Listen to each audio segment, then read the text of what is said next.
Hello and welcome to another episode of Rainbow History Class, the queer and trans history that you probably don't get in school. I am Rudy Jean Rigg. And my name is Hannah McElhinney. And yeah, what do we got? What do we got? What do we got today? All right, Rudy, what are we talking about? What do we got? Ugh. I need to lean back in my chair. Clocking in for another day of queer shit. Listen, okay. So I've been doing this thing. I basically needed to reimagine what it means to cook food for myself at home. I got to a point where I am doing this thing where I'm trying to use up everything that's in my fridge and my freezer, whatever. I love doing that. I love a rundown of the stores. Yeah. And it's like, and look, I've never worked in hospitality, so I can't draw on any experiences in terms of like managing a kitchen per se or anything like that. My sister and my mom have always really been into food. I'm like more of the food critic, like not that I critique their food, but like I'm more of like the sort of they'll come to me and they'll be like, Rudy, this isn't tasting right. And I'll be able to break down the science behind it for them and then like kind of fix it that way. So I'm not really like, I'm a passion cook, but like I'm not in the same way that they are. So I have found it quite kind of hard since moving out to sort of like find my place in the kitchen. Which, as I say it now, do I want a place in the kitchen?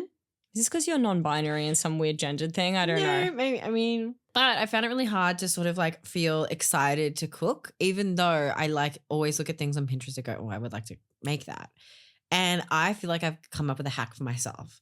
And that is that I have imagined my kitchen and my like sort of like making food thing as like a restaurant. And I designed a menu, like not just like the items on the menu. I like literally from scratch designed a menu. And Do you play Overcooked? yeah, I love overcooked. okay. Because this hack is like a whole thing. Yeah. So I kind of looked at what I had in the fridge and then I was like, okay, so I've got like XYZ. And then so I'd make up like a whole week's worth of menu. And I wasn't just writing down like tofu curry, like or whatever, or like use zucchinis today. It was like lunch, a delicious selection of seasonal vegetables paired with a pan-seared, like whatever. Like I was really like I was writing the copy for it and I've been loving it. I've been really loving it. I feel very like set. It's almost like a set and forget thing because I feel like past me has really done future me like a solid and like kind of created this like almost like mini experiential thing, even though like I have to go, okay, what am I eating? And then maybe cook it or like prepare parts of it. It's been really good, and I feel like it's like, I don't know, it's kind of like put a little pep in my step because I feel like I've been making better food because of it. I mean, I love that. Did you know I do that every week? Really? And I have it on a whiteboard. Really? Are you like just writing like plain as day, like the items, or are you like? No.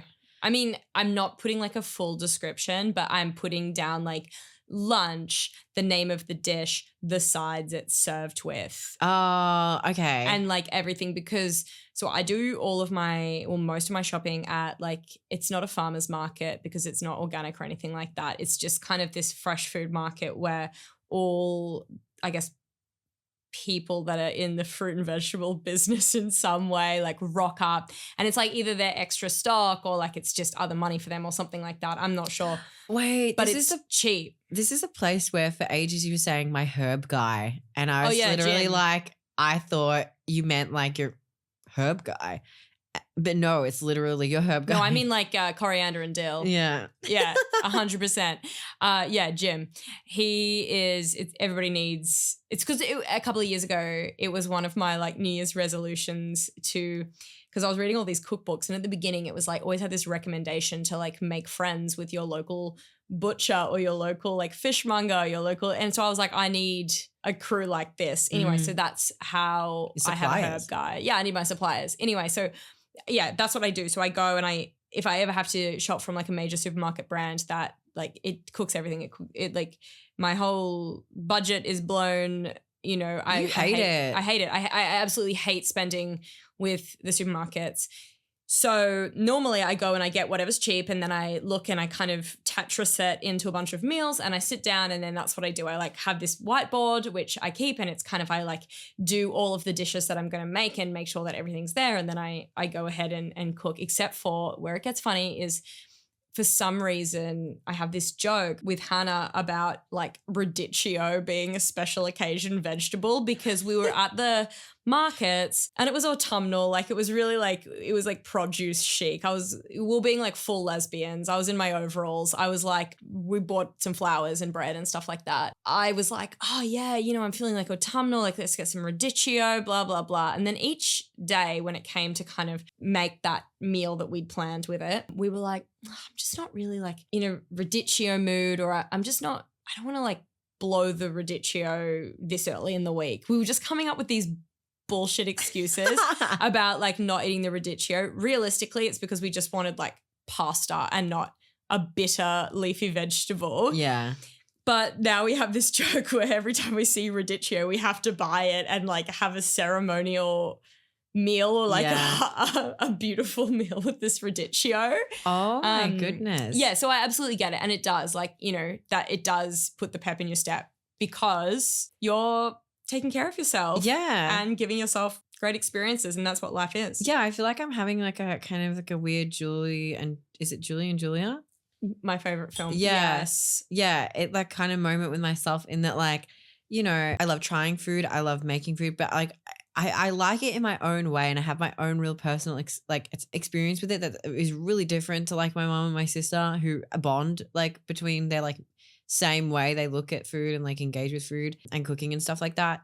In that like I just have always been like out of like the classic autistic thing to like just eat the same like low bar nutritional food like for every single meal, weeks on end, until you don't want it anymore, and then you switch. And I think doing this whole menu thing is like really helpful, because it's like, not that I should be like not rewarding, like not allowing myself to have the same meal, but I understand that as someone with like associated health, like gastrointestinal, like health problems, like I do actually need to be on top of my nutrition. So this is like a really great way, not only invest in my like literal physical health, but like also my just like well-being, which I find really nice. And I it's like everyone's on their own like food journey for like, whatever reason. But like I've been really enjoying it, especially because like trying to get more in touch with like the seasons and like oh my God, I'm leaning trying to get in touch with the seasons as well. I'm really having trouble like getting onto winter. Like they're just not picking up their phone.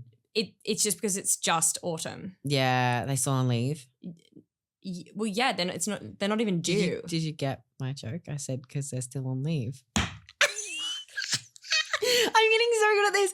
I mean, okay, listen, I will start the episode in just a minute, but I have to tell you that I have watched the entire like catalog of Bob's Burgers episodes twice over now. They're like the love of my life, that show. And everyone that I've ever known can attest to this. I could not understand, nor could I create any sort of pun, play on words. Yeah. I have no concept. I found it excruciatingly hard. It was actually a pain point in some other work Hannah and I were doing, because like Hannah is like, this is her bread and butter, and I was really struggling. And so, I think we were like kind of struggling in our creative duo, because I just could not get on the same page as you.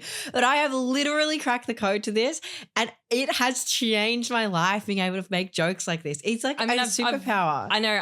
I double took, and now I feel like I have sold myself short. So will you just say that bit about winter again? Okay, sure. Let's take it back. Yeah, I just can't get in touch with winter. Like they're just not picking up their phone. Yeah, they're kind of cold like that. Yeah, are they still on leave?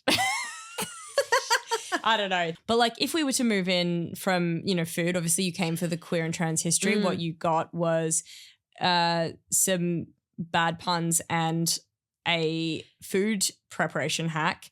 What are we talking about today, Rudy? What have you got for me? Well, I've got a great one for you today. We are talking about our favorite blue shark. And now, before I tell you this shark's name, I have to say we had a video go viral last year where we went on a trek to IKEA to hunt this baby down. Now, I got roasted.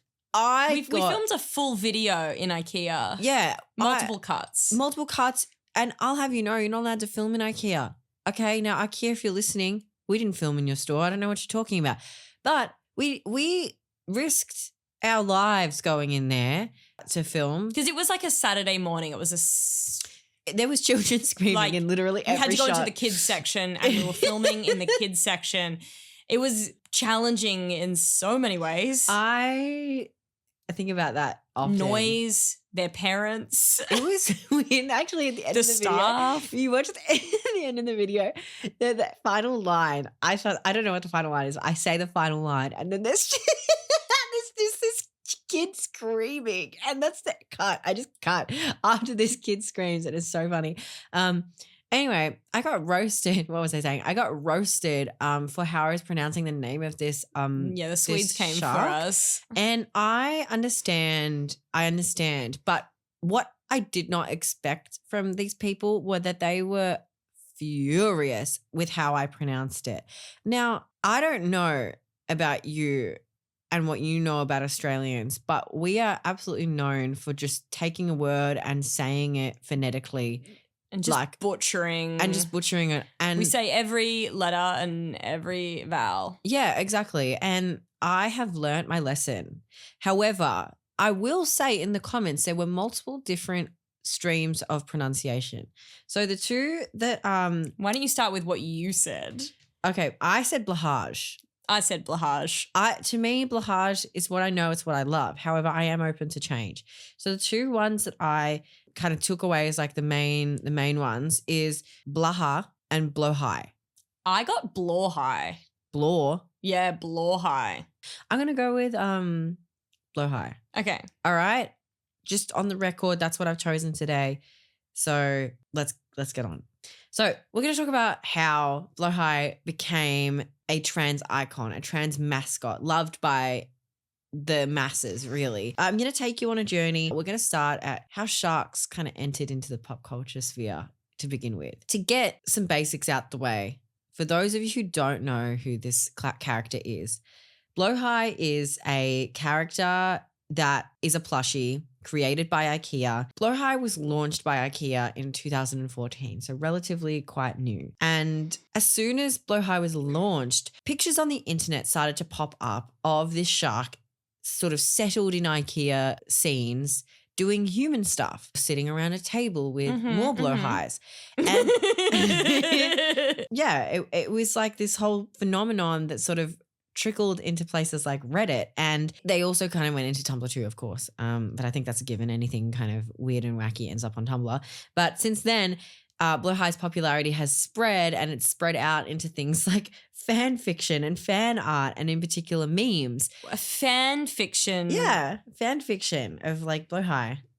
And like, I don't know, Blåhaj is a businessman or something, you know. Yeah, I didn't want to click on them, okay? I never want to click on fan fiction. No. So it kind of had a small cult following online as this lovable shark from IKEA.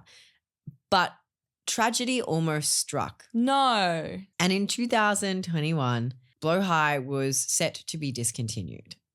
Why?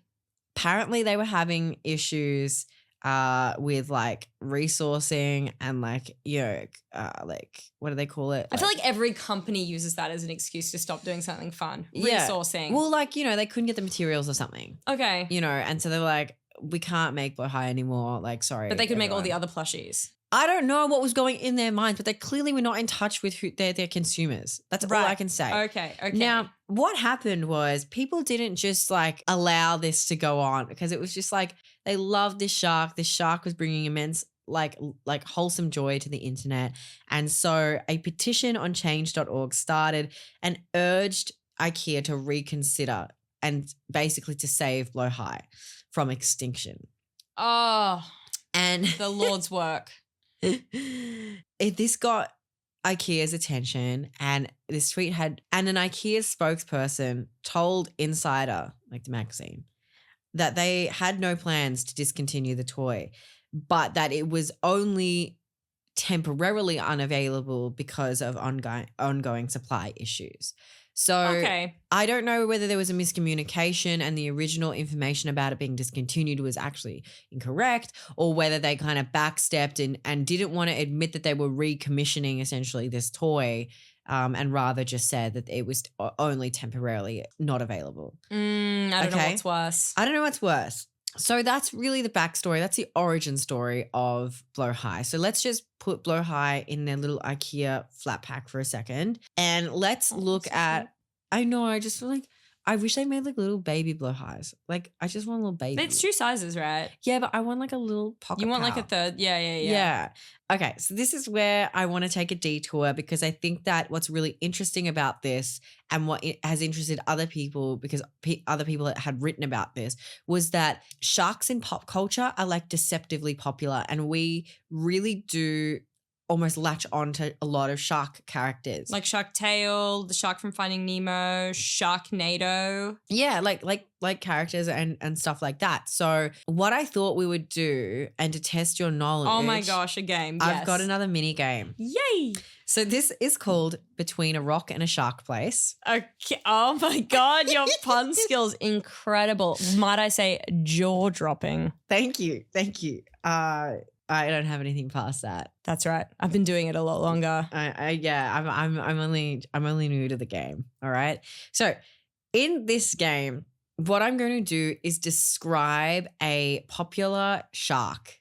Okay. And you are going to guess either the name of the shark or the name of the thing it comes from. You got to just be able to identify the shark or the shark, the shark adjacent like property. Got it. So we'll start off easy. So this shark is South Korean, was launched in 2016, and has a homage to it in Ted Lasso. I don't know any South Korean sharks. Why are you counting on your fingers? I don't know. Take shark. I really thought this was going to be easy. The word shark rhymes with what character's last name in Ted Lasso? Baby Shark. Yes. There we go. I was like, South Korean shark. I get it. Okay. I get it. I totally forgot about Baby Shark. Okay. Oh, I'm not doing good at this. All right, maybe I'll pick something that is potentially a lot easier. So this comes from an Australian-based story, and he's evil, and he has a name that rhymes with loose. Bruce. From? Nemo. Yes. How's that an Australian-based story? Aren't they in the coral reef? Yeah, in California. No, they're not. They are. There's coral reefs in California. Where is Finding? I swear to God, it's set in the Australians' Great Barrier Reef. Is it? Yes. But in Finding Dory, they end up in. Maybe they migrated. That's a long way for a little fish. Maybe they were clowning around. See, I've got it. Well, that's the end of that Dory. That was good. All right, next one. Okay, so this shark. Yeah, I can say that word. I was like, am I playing taboo? I don't know what I'm doing. This shark loves to read the weather in the morning and spins around. Shark Tale? Think more conceptually. You said it before. I said it before. Sharknado. Yes. Yeah. Okay. I was like, likes the weather report? Sure. That was terrible. Okay. Yeah, it was really bad. Okay. This shark scared off people from swimming. Jaws. Okay. There we go. You should have started there. I know, but I didn't know how good you were going to be. All right. I had to. Okay. Yeah. Not that good as it turns out. Okay. This shark can't dance and had its 15 minutes of fame in the 2015 Super Bowl. Shark Tale? No, it's not from a movie. Progress Shark? Oh my God, I did not include that in this From list. World Pride? I did not include the Progress Shark in this lineup, but this is someone performing as a shark, and I need you to tell me the performance that it was part of. I'm going to need another clue. Their song was used as part of the Australian MasterChef theme song. Katy Perry, Hot and Cold is the song. Mm. But what was this shark's involvement with Katy Perry's performance? Oh, did someone wear a shark suit? Yeah. Katy Perry wore a shark suit. Not Katy Perry. Taylor Swift. I can't believe you don't remember this. No. Who was it? So it was this random backup dancer named by the internet Left Shark, because everyone was pointing out that Katy Perry's left shark couldn't dance, like the choreography. I feel like it kind of got overtook by like Backpack Kid, who was part of the same performance? Yeah, it definitely did because I know all about Backpack Kid. Okay. So I will do one more. Now, this shark is actually not a 100% shark. Okay, so that's the first clue. And the second clue is that they had a sidekick that was an elemental sort of person. So Shark Tale. why is everything Shark Tale? Because you haven't done a Shark Tale. Because you continue to say it. Okay. So it's something and something, and everyone had a crush on one of them. do they live under the water? Oh, I guess I spent some time there, yeah. And it was an element. So the other person was an element. And there was a shark and an element. Are you going through your vowels? I'm trying to go through the elements. Okay, they were kids. It was like a kids movie. Fire. You're on the right track. Fire and shark. Shark fire. No, they're separate. Shark and fire. Friends. Yeah, Shark and Fire was kind of close. Steam. No. Explosion. Heat. Hot Yeah. shark. Toothy hot shark. No, the shark isn't hot. The other person is hot. Fire and fish. I think you need to add like a descriptor onto like the signifier of their power. There's a descriptor that goes with it, like an identifier. Yeah, there's no way I've heard of this. You definitely have. There's no way I've heard of this. I'm gonna cry. I've definitely never heard All of right. this. One of them had pink hair. Shark Boy. Yes. Oh, Shark Boy. Okay. And Lava Girl. Oh my God. That was like literally pulling teeth from a stone or whatever that Or a phrase shark. is. Yeah. Well, thanks for playing Between a Rock and a Shark Place with me. I like your queer history more than your game show hosting skills, by the way. It's fine. Thank God I don't host a game show. I think we can both agree that's the case. In my head, I'm just like, okay, cool, come up with another shark pun. No. I know. No. Just please stop with the puns. I'm speechless. No, that's right. Puns are done. Finn. Okay. Someone come and save me, please. Get me out of here.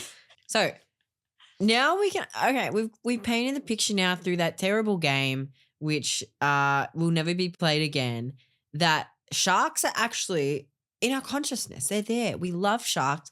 You know, I think they're a fail-safe kind of option because you get to play with the whole like they're like evil and menacing, but then you kind of mix them in with like they're actually lovable and like that they're just, enacting their shark nature. Exactly. Like, and you know, that shark from Shark Tale that Jack Black plays, Lenny, I think his name is. Yeah, Lenny. He's a vegetarian. So that isn't Bruce's as well from Nemo. Are they? Is that Fish are friends, not food. interesting? Mm. Interesting. See, look, good philosophy coming out of these shark stories. I deliberately avoided saying Shark Tales. But they really are denying their true nature, which feels homophobic. A little bit. And I guess like, yeah, I think we can always talk about queer coding with literally any sort of stereotype. Really. Negative stereotype. Negative stereotype. But that's not all we're here to talk about. We're here to talk about our little guy, Blåhaj. Okay. So there was a very strong uptick in Google search results of Blåhaj around 2020. And yeah, it was kind of coinciding with the beginning of the pandemic, right? And no one can really obviously explain why. Like, for sure that happened. Maybe a meme went super viral and everyone was trying to figure out what this plushie was and the story behind it. Like, for sure that could have been the thing. But some people also say that people were looking to feel like connected to something and they were searching and purchasing this plushie to feel sort of tangibly connected to this sort of like wholesome online community that exists because like there's this like kind of like a comfort collective, you know? Yeah. I mean, like the Reddit thread for Blåhaj is like really wholesome and cute and lovely. And, you know, like on Tumblr, like it's sort of always been this sort of touch point of wholesomeness, I think. And so it's really understandable why in a time like 2020, people were looking for established things that they could really connect to feel some sort of community and sort of like comfort. Yeah. So, you know, you had that aspect of it, but then you also had the affordability aspect of Blåhaj in that it was, you know, relatively more affordable as a plushie. It's like $12, isn't it? Well, Something yeah. Like that. I think the big size is 35, but like it's like a massive plushie compared to like, and I'm not hating on Sanrio, don't get me wrong, but like, you you want to buy like a Rilakkuma or like whatever. I don't think that's San Reno. Anyway, like they're like $70+ like to get legitimate ones, Yeah, okay. Even the yeah. knockoffs by the time you pay the postage, blah, blah, blah. So you can see now why people were going, yeah, I want one of them. Get me one of them. And also people were like decorating their apartments and their places. I also just feel like IKEA was really sort of safe space during the pandemic, Yeah. particularly if we were in lockdown. It was like one of the approved open Yeah. shops because it was like kind of necessary, and I took so many trips to IKEA then. Yeah. Yeah. And I remember like I got like a couple of like deliveries of like furniture and stuff from IKEA. Like it was one of those places that, had little fun treats that you could like add. And so yeah, like the plushies clearly were going to become popular. So what about the trans thing though? Because like the thing about Blåhaj is they're not just a queer icon, they're a trans icon. They're a trans mascot, which is sort of few and far between if you really think about it. There's a lot of things that represent our community on a whole. For example, like the Progress Shark, which is a kind of a new sort of Australian-based thing that kind of came out of World Pride in 2023. Was it 2023? Yeah. Wow, that feels like so long ago. Yeah. Anyway, and then, you've got things like the Mothman we've spoken about, the Babadook, whatever, are kind of more specific to particular intersex of niches. But Blåhaj is just a trans icon. So how and why did this happen?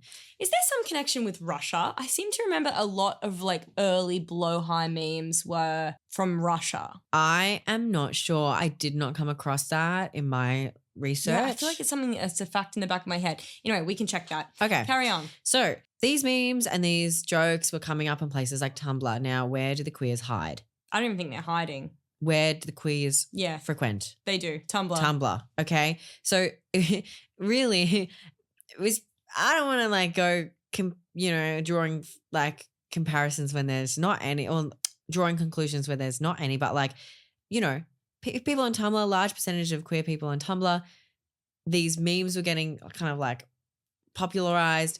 There is, I think, a safe assumption in assuming that perhaps queer people were behind it and putting their own little fruity spin on it. Okay. And queer people are on like things like Tumblr because it's a safe space for them. Like it's safe for us to be in our communities on Tumblr, have a place for community and a place to sort of like create our own ecosystem of jokes and stuff. Like we see it all the time. There's, not so much now with TikTok and like a lot of stuff going like spreading to the masses quickly. But back in the day where the life cycle of like a Tumblr post was probably like 6 months before you could really say that you kind of like traipsed all corners of Tumblr. It kind of did make for these little ecosystems where people were just creating and circulating like in jokes almost. And it's kind of like one of those things where Blåhaj may have been like a little in joke in a community, and then that bubble popped, and then Blåhaj kind of like went out into like the masses. Blåhaj blew. Yeah, absolutely popped off. Now, writer Megan Cherry, let's just say Cherry, contrasts Blåhaj's association with the trans community against how middle-aged white women first found Minions to be funny. Have you heard about this?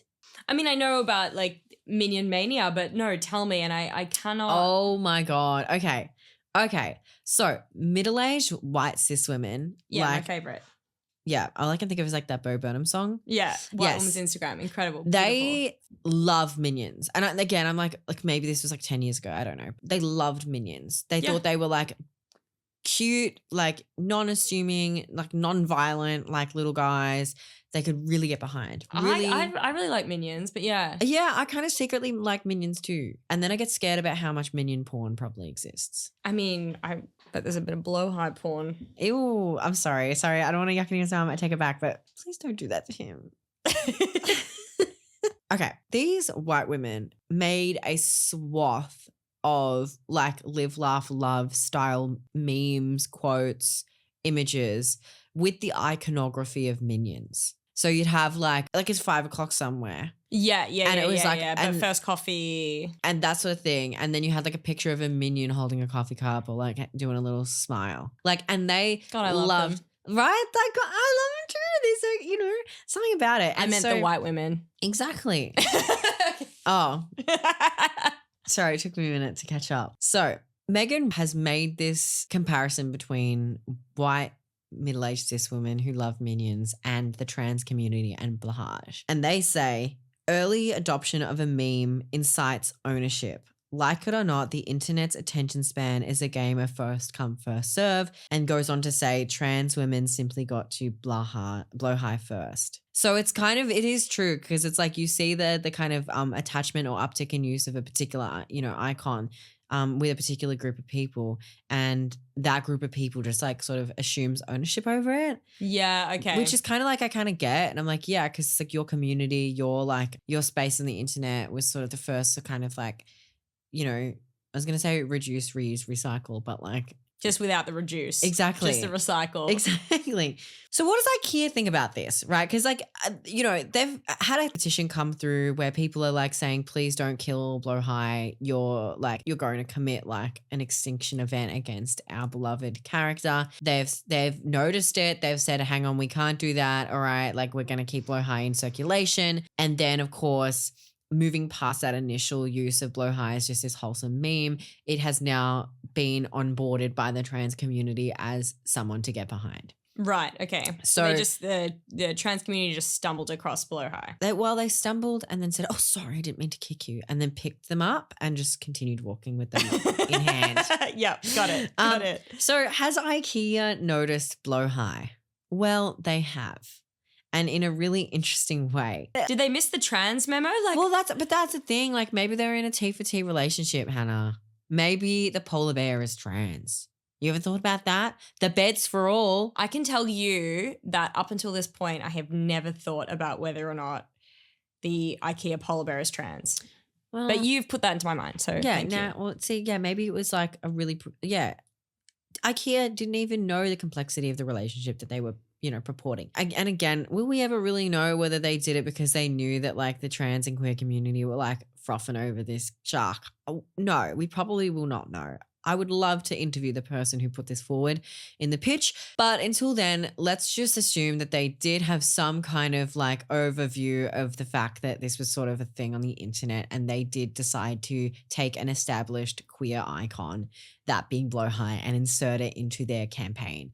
Why IKEA decided to become political about this issue, I'm not sure, but they did, and it was great, of course. Like I love it when a brand does something really genuine and wholesome like this. But it wasn't their first time supporting same-sex marriage or queer rights. IKEA has a long history of doing this. In fact, in 1994, IKEA released the first mainstream commercial ever to be made featuring a gay couple. Yes, I've seen this. Yeah, it's really cool. Wow, I've forgotten about that. Yeah. I highly recommend checking it out. But this was in 1994, so it was still during the AIDS crisis. Yeah, absolutely. Yeah, and really interesting too because it's like it's homeware and it's furniture for everyone. It's not really marketed towards any sort of certain demographic. Obviously, they probably do have their marketing like internal marketing demographics, but like, in terms of like who goes to IKEA, it's everyone. No, it is. It's absolutely. Like, it's like the great equalizer. Everyone deserves like Scandinavian furniture. Exactly. The bed is for all.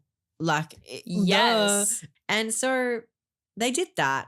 They had those two marketing moments, but in 2022, IKEA Canada donated a specially designed Blåhaj named the BU Blåhaj to Halifax Sexual Health Centre.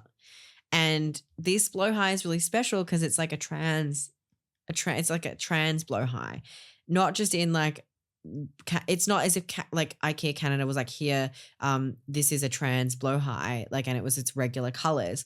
I mean, the regular colours of a Blåhaj is the trans flag colours. Well, yeah, I guess. It's like blue, white, pink. Yes. Well, this Blåhaj that the Halifax Sexual Health Centre got was a Blåhaj that is more distinctly pink with a more sort of trans flag accurate blue.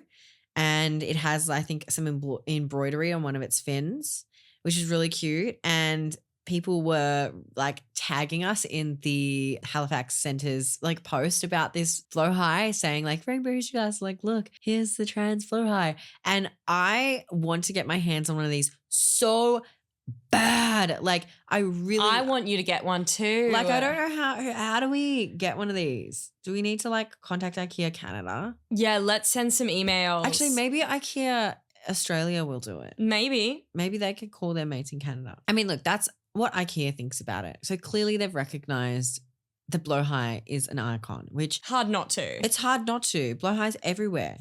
Blåhaj's in your cupboards, sitting at your table. In your bed. In your bed.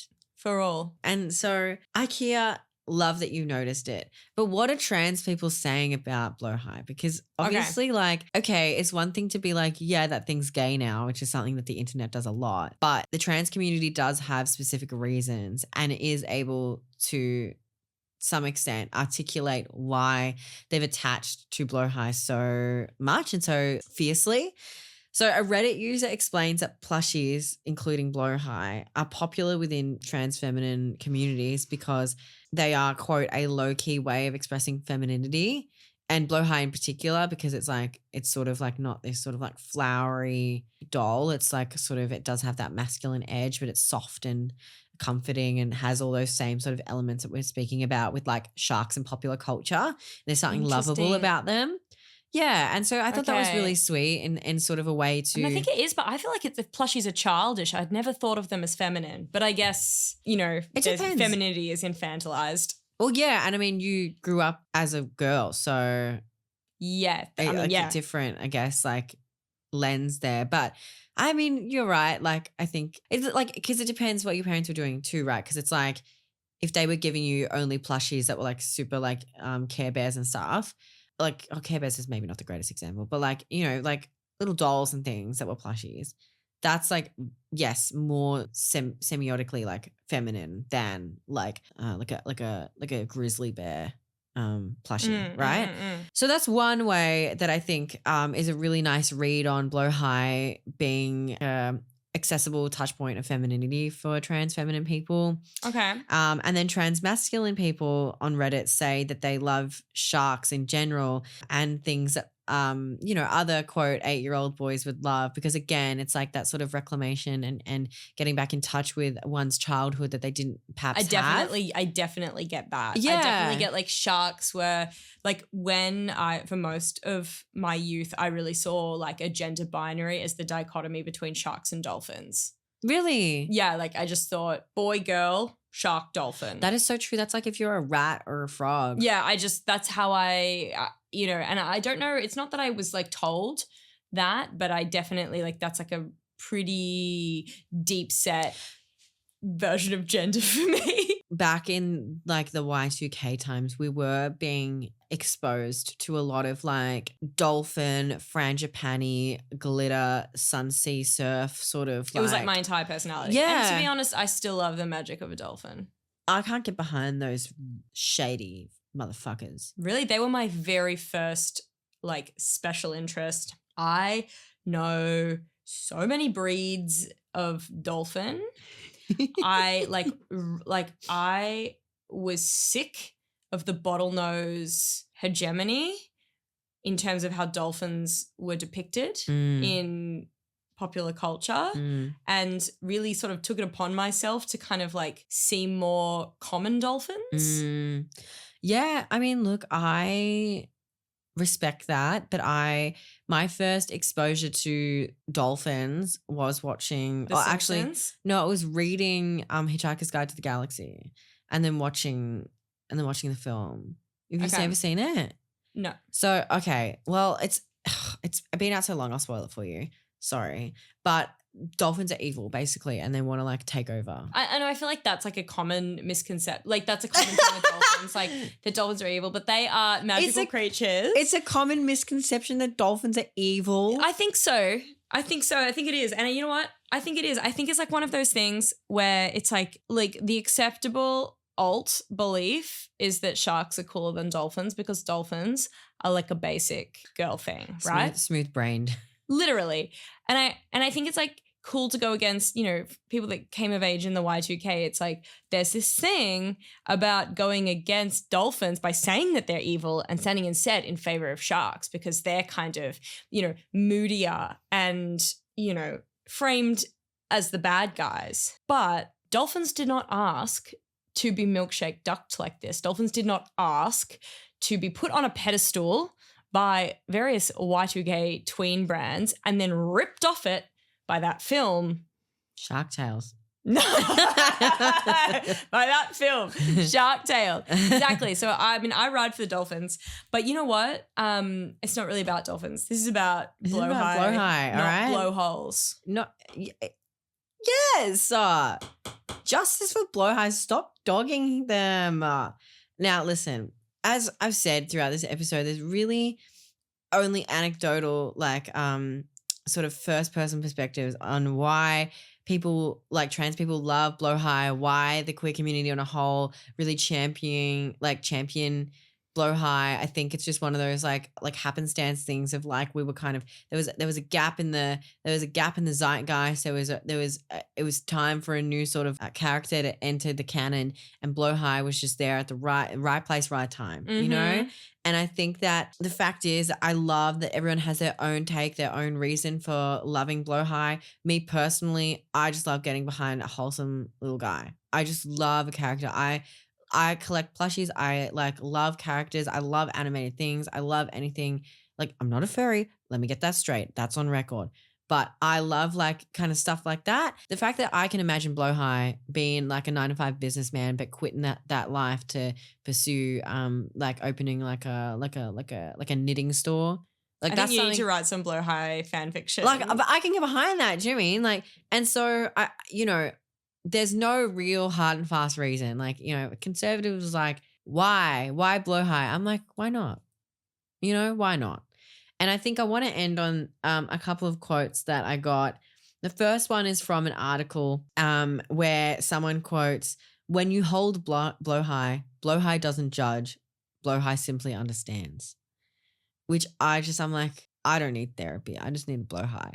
And, compared to the cost of therapy, blowhaj, I could have like 10 you could have blowhajs. a big one. I could fill a room of blowhajs. You could. And maybe that's what we all need. No, I think that's beautiful. Thank you so much for stepping me through that. Sharks are not something I've ever been super excited or passionate about, coming closer to. Well, you were really passionate about Shark Tale earlier. I know, but that's because, I've not watched it. But I'll tell you this much. Thank you for stepping me through. I feel like it's nice. I think the thing is that like a community, every team needs a mascot. And I think there's, when a community gets together and kind of can lift up an icon to be a mascot, to be their representation. It's something innately human about like selecting a leader, selecting a mascot, selecting a representation. It's it's somehow democratic. I mean, I think it's like a self-elected, like community elected thing. And I was laughing because it just reminded me of Hitchhiker's Guide to the Galaxy again, with like the whole like selecting a leader, that being the evil dolphins. But I think it's true. I love it when we sort of like, we kind of like point out and just go, it's them, they're it. And everyone goes, I guess so. I think it's really wholesome. And I think it's one of those things is like, you're right. We all need a mascot. We all need something to believe in. And the fact is, blowhaj is just like a silly little shark, and they're there to like bring us comfort and to make us feel seen and to connect us back into with our inner child, and to provide a sense of community and to make us feel less alone. And I think that it's really special when it happens, because it's that you can't take that feeling away. And for like, especially, if you think about 2020 and you think about the impact the internet had on like a lot of people figuring out their identities, and I think for, trans or gender diverse people, there's a lot of pushing and pulling against different kind of like reference points to help you figure out where you sit or where your identity, might be currently, where it's like evolving towards. And I think having kind of communities around these things, it helps you kind of be invited into different areas where you can kind of like push and pull and kind of work out what your identity is. So I definitely see how in like time like 2020, it's an easy in. Oh yeah. I mean, I just think about it this way, like so many people bonded over the fact that they were trying to develop the perfect sourdough bread. It's kind of like, it's kind of the same, like it's you kind of like it's one of those just like coming together over a thing. Yeah, and that thing can really be anything. Yeah, it can be a little silly guy. If you've got, actually, you know what? I don't have a Blåhaj, but I'm waiting for the special one. I'm waiting. You want to get the Canadian trans one? I want that. I want that damn shark, and I will not stop until I have that shark. So that's kind of where I'm at. I do feel bad I don't have a Blåhaj. I did suggest we get it one today before recording, but it just wasn't meant to be. And I respect the will of the universe. I know, I made us get a falafel instead of a Blåhaj. Well, I needed dinner, so that was a good choice. But that's it for my story this week. Hannah, thank you for sticking with me and playing that ridiculous mini game that I put on the table. I can't say it'll get better, but I can say I will do it again. But yeah, thank you for tuning in and listening to this week's episode of the show. We love hearing from you. Thanks to everyone who is dropping us a DM saying how much they love the show. Thanks for giving us 5 stars on Spotify and Apple Podcasts. It's absolutely insane that we've received such incredible heartwarming feedback.